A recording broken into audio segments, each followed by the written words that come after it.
Bonjour à tous, j'espère que vous allez bien. Aujourd'hui, on fait une nouvelle vidéo, encore une fois. Il s'agira d'une télé LCD Philips. Alors, je prends ma petite feuille là. Le châssis, c'est du 20PF 5121/01. Le châssis, c'est marqué SLC 4.1E. C'est une très vieille télé LCD, dont peut-être pas les toutes premières, mais qui fonctionnait au tube CCFL. Donc c'est plus vieux que les télés que l'on a maintenant, qui sont avec un rétroéclairage à base de LED. Donc je fais quand même cette vidéo là pour vous faire voir un peu comment c'était, et surtout il y a une panne qu'on peut retrouver sur les télés de maintenant également. C'est une des pannes qu'on peut avoir, donc je vais en profiter pour vous le faire voir en fait. On tourne, on va voir tout de suite comment c'est fait dedans, et voilà. Alors comme d'habitude, petit pouce vers le haut. Plus il y aura de pouces vers le haut, plus la vidéo sera largement diffusée sur YouTube. Je pense que cette vidéo peut être utile à beaucoup de personnes. Donc n'hésitez pas, le petit pouce vers le haut surtout, pour bien diffuser la vidéo après par YouTube, parce que c'est comme ça que fonctionnent les algorithmes de YouTube. Donc aidez-moi à diffuser cette vidéo. Mettez des petits pouces vers le haut. Un petit commentaire également, ça fait toujours plaisir, j'adore vous lire. Et maintenant, on va passer à l'intérieur de la télé et voir un peu comment c'est fait, vite fait, et surtout quelle panne il peut y avoir sur cette télé. Pour pouvoir l'ouvrir, il faut d'abord enlever le pied, donc il y a 3 vis ici à enlever. Ensuite, on fait coulisser le pied qui est rentré dedans. Et en dessous, vous voyez, il y a une vis qui se cache.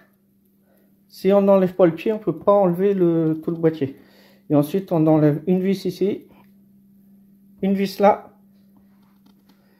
une vis ici, et une vis là. Et ensuite, celle-là, faites attention, ce n'est pas le même culot de vis que les 4 autres qu'on a tout autour du télé. Alors, j'ai ouvert le télé, et voici ce que j'ai découvert. Donc, pour commencer, on a l'alimentation. Donc, tout ce qui est en bas, c'est l'alimentation primaire. C'est séparé par ce dissipateur. Ce qui est ici, c'est l'alimentation secondaire, enfin les alimentations secondaires. Ce que vous avez ici à gauche, c'est l'inverteur, car on est sur une télé qui est assez ancienne. Et du coup, pour le rétroéclairage, on n'était pas encore avec des LED. On utilisait des tubes CCFL, c'est comme ça que ça s'appelle. Et du coup, il fallait une haute tension pour pouvoir les alimenter.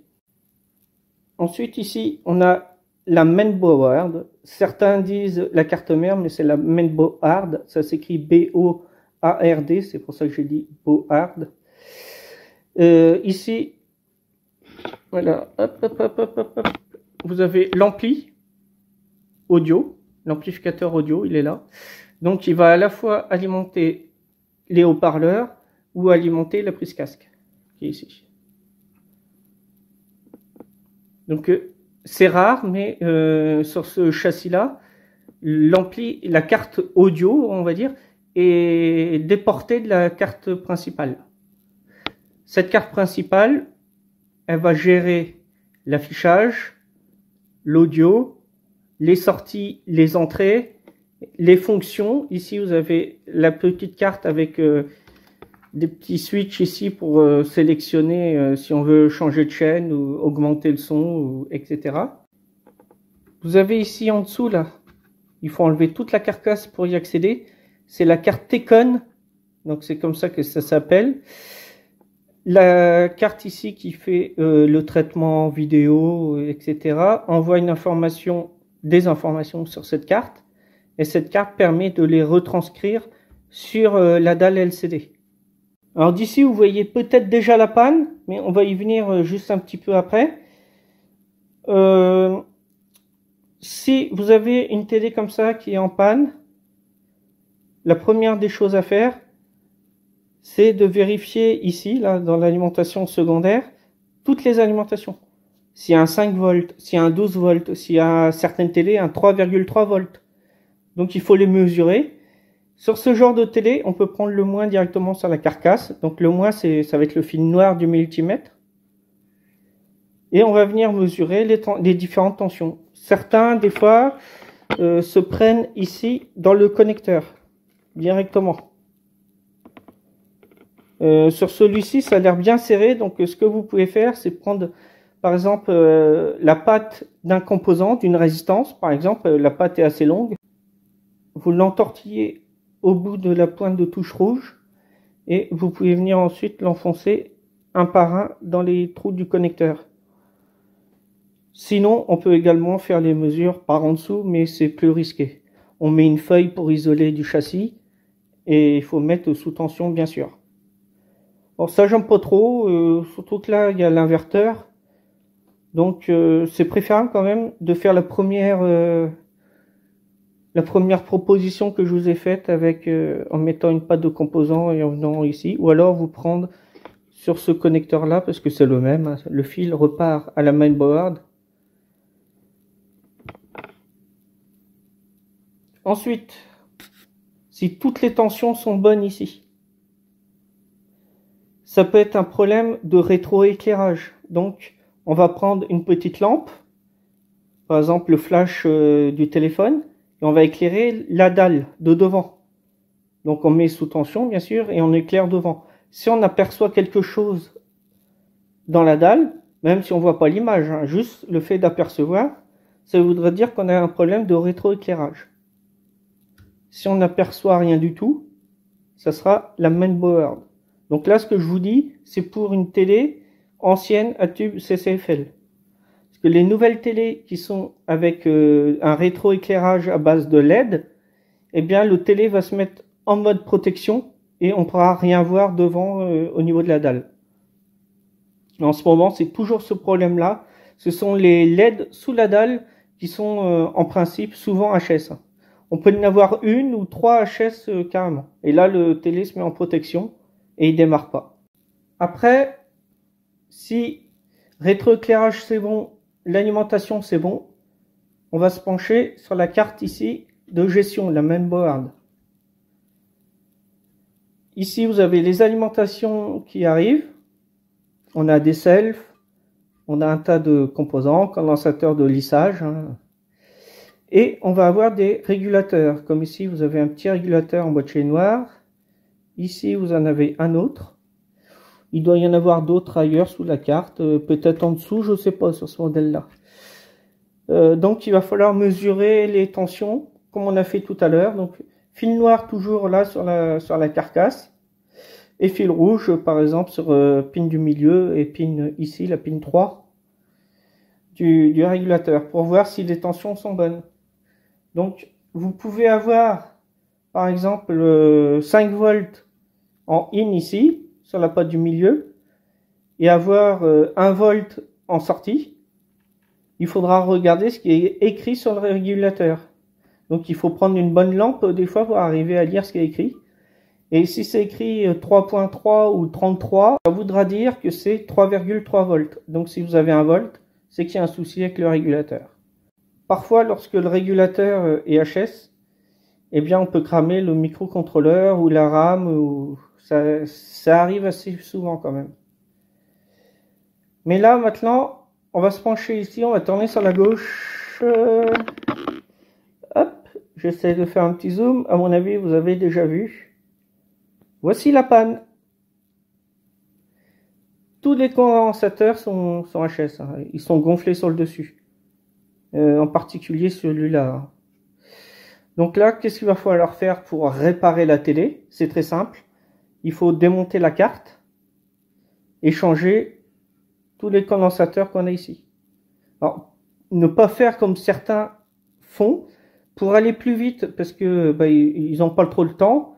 Ils changent uniquement ceux qui sont gonflés, mais les autres ont sûrement morflé également, même s'ils paraissent bons.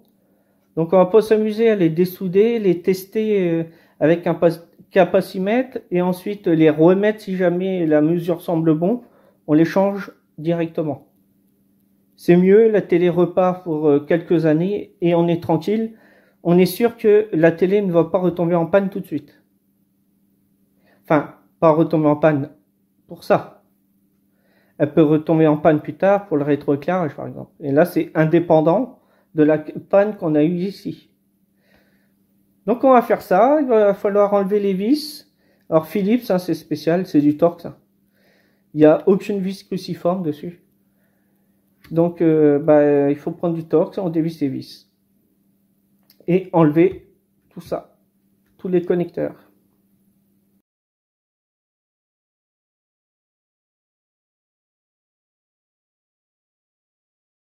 Voilà, maintenant que j'ai changé les condensateurs, je vais remettre la carte en place sur la télé, rebrancher les câbles nappes, remettre le couvercle, le pied, les vis, et après on va faire un essai ensemble pour voir si la télé démarre.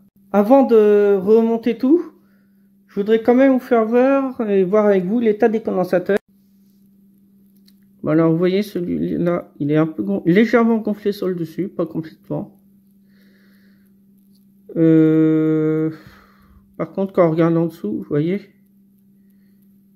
il a commencé, le plastique s'est rétracté sur le dessous du condensateur. Donc lui, il est vraiment HS, hein, il était bon à changer. Ensuite, celui-là, vous voyez, alors là, le plastique est carrément, s'est agrandi en fait. Enfin, c'est le condensateur qui s'est agrandi. Là, par contre, vous voyez bien qu'il est HS, hein, complètement. Par contre, je suis étonné de la marque qui est en place, c'est du Chong. Au vu des soudures, j'ai l'impression que ça a déjà été remplacé, mais qu'à la place, ils ont mis des condensateurs un peu de merde, on va dire. Mon capson, j'aime bien. Enfin, ça, c'est pas Vent, c'est Chong. Donc ça c'est vraiment de la merde. Il faut surtout pas mettre cette marque de condensateur. Ensuite, qu'est-ce qu'on a d'autre? Celui-là, en dessous, il a l'air bien. Bon, au-dessus, ouais, il est bombé sur le dessus. Ensuite, celui-là. Alors lui, par contre, il est bombé sur le dessus. Là, vous voyez, il y a une trace. C'est simplement de la colle. Donc, faut pas s'inquiéter. Là aussi, c'est de la colle. J'espère que vous voyez bien. Pas grand chose à dire sauf sur le dessus. Alors ça c'est encore du Chong. Oui c'est ça, c'est du Chong. Bon là il n'y a rien de flagrant mais au capacimètre il est HS. Hein. Et puis en voyant le dessus on voit tout de suite qu'il est HS aussi. Et le dernier, ah bah lui oui on voit bien. Et il n'y a plus de plastique sur le dessus. Bon, alors vous voyez, il est même déboîté par en dessous. Je ne sais pas si vous voyez bien. Voilà. Hop. Juste là, vous voyez. C'est complètement sorti du logement du condensateur. Donc il était temps de l'échanger. Bon alors, vous êtes prêts? Je mets sous tension.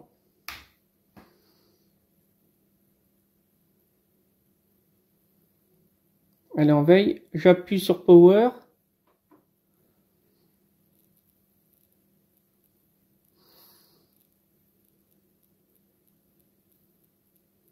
Et voilà.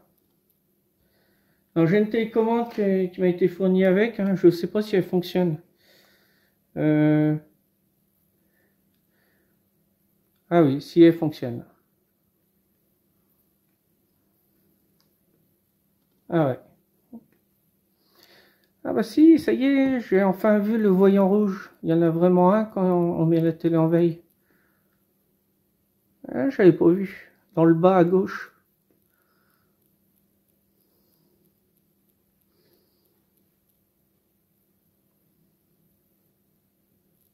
Bon bah voilà, la télé est repartie pour un bon bout de temps. Si vous allez en magasin pour acheter ces condensateurs, vous allez à peu près payer entre 10 et 15 euros. Si vous allez sur internet, vous allez en avoir pour 1,50 € en tout, ou 2 € de l'ensemble des condensateurs. Donc je pense que ça vaut vraiment le coup de réparer. Bon, c'est pas ça à chaque fois, mais bien souvent ce sont aussi les condensateurs chimiques qui lâchent, comme dans notre cas. J'espère vraiment que la vidéo vous a plu. Je vous dis maintenant à la prochaine pour une future vidéo. Juste une chose aussi quand même, bonne rentrée à tous. Bonne rentrée à tous ceux qui vont en cours, tous ceux qui reprennent le travail, tout ça, c'est un changement, quoi. Voilà. Bon, allez, maintenant, salut à tous, à la prochaine.